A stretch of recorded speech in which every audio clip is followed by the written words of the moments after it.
যা আজকে এই উপকূলের উপর দিয়ে যে কোনো সময় বঙ্গোপসাগরের সৃষ্ট ঘূর্ণিঝড়টি প্রচন্ড শক্তি সঞ্চয় করে বঙ্গোপসাগরের সৃষ্ট ঘূর্ণিঝড়টি প্রচন্ড গতি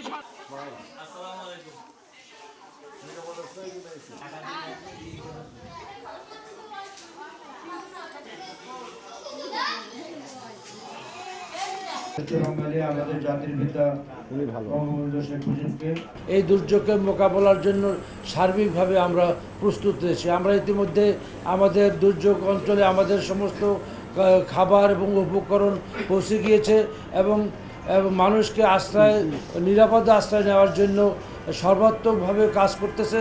আশা করি আমরা এটা আগায় থানার সাথে আমরা সমস্ত মানুষদেরকে বিধ্বস্ত তাদের নিরাপদ আশ্রয় নিয়ে আসতে পারব।